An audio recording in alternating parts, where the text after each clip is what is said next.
Nika had always been a romantic, growing up in the bustling city of Lagos. She had dreamed of a love story that would sweep her off her feet. Her mother, Mama Ngozi, often told her to be cautious, to guard her heart. But Nika believed in destiny. So, when the charming and enigmatic Chidi approached her at a PI Valentine's Day party, she couldn't resist his allure. His deep voice, confident smile, and the way he seemed to understand her every word made her feel like she had finally found something real.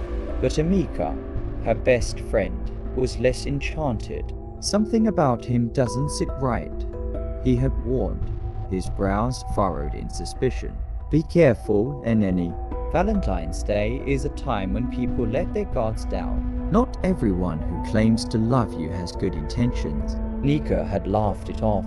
Emika was always overly cautious, a stark contrast to her adventurous spirit. Besides, Chidi was wealthy, well-mannered, and had an air of mystery that only added to his appeal. The way he carried himself, the confidence in his gestures, it was intoxicating. When he invited her to spend Valentine's Day night at his secluded mansion outside the city, she agreed without hesitation, eager for an evening of romance and luxury. Yet, as the night of Valentine's approached, an inexplicable dread began to gnaw at her.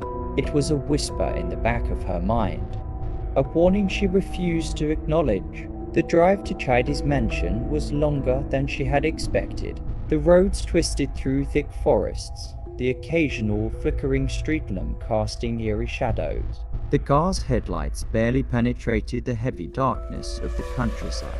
By the time they arrived, the air felt thick, suffocating. An unshakable sense of unease settled over her. The mansion itself was a masterpiece of architecture, tall, elegant, and eerily silent. It stood like a relic from another era, its towering columns and Gothic design intimidating yet beautiful. An elderly neighbor, a frail woman with piercing eyes, stood at the gates as they drove in. She watched them intently, her lips moving in silent prayer. Nika turned to Chidi, but he seemed oblivious to the woman's presence. Who is she? Nika asked as they stepped out of the car. A nuisance, Chidi replied curtly, his jaw tightening. She likes to scare visitors with her superstitions. Pay her no mind. Inside, the mansion was lavishly decorated with crimson roses and candlelit corridors.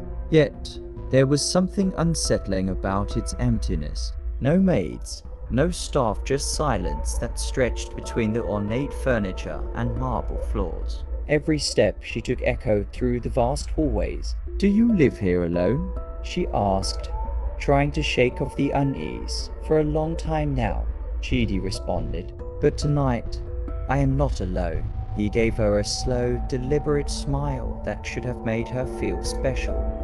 But instead, it sent a chill down her spine. As the night unfolded, Nika found herself drawn to a particular hallway where an antique door stood slightly ajar. An unnatural draft seeped through the crack. Something called to her, a silent whisper that brushed against her consciousness. Inside, she found a room filled with old photographs. Each one featured a woman who bore a striking resemblance to her. The dates written below each picture sent a chill down her spine. February 14th, year after year. The pattern was the same. The faces of the women stared back at her, their expressions frozen in time. Her heart pounded. She turned to leave, only to find Chidi standing in the doorway. His expression was unreadable. You weren't supposed to see this, he murmured. Fear coursed through her veins. Who are these women, Chidi? What is this? He sighed, stepping forward. You remind me of someone I lost, he said, his voice tinged with sorrow. Her name was Adana. She was the love of my life, taken from me too soon. So you collect women who look like her? Nika's voice wavered as she stepped back. What happened to them? Chidi didn't answer. Instead, his gaze darkened, his features shifting slightly, his form flickering like a candle in the wind. With the help of the elderly neighbor, who turned out to be a guardian of sorts, Nika learned the truth. Chidi was no ordinary man.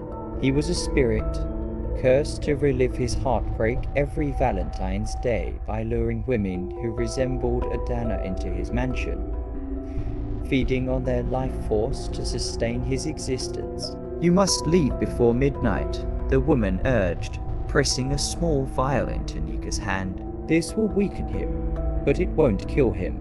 His curse runs deeper than you can imagine." Nika knew she had little time.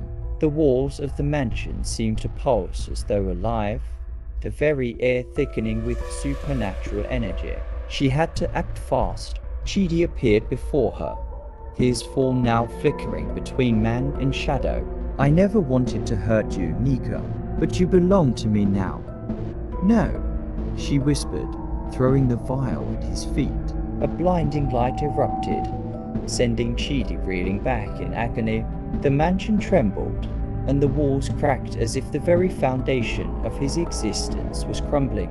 Nika ran, her heart pounding, the doors slamming shut behind her.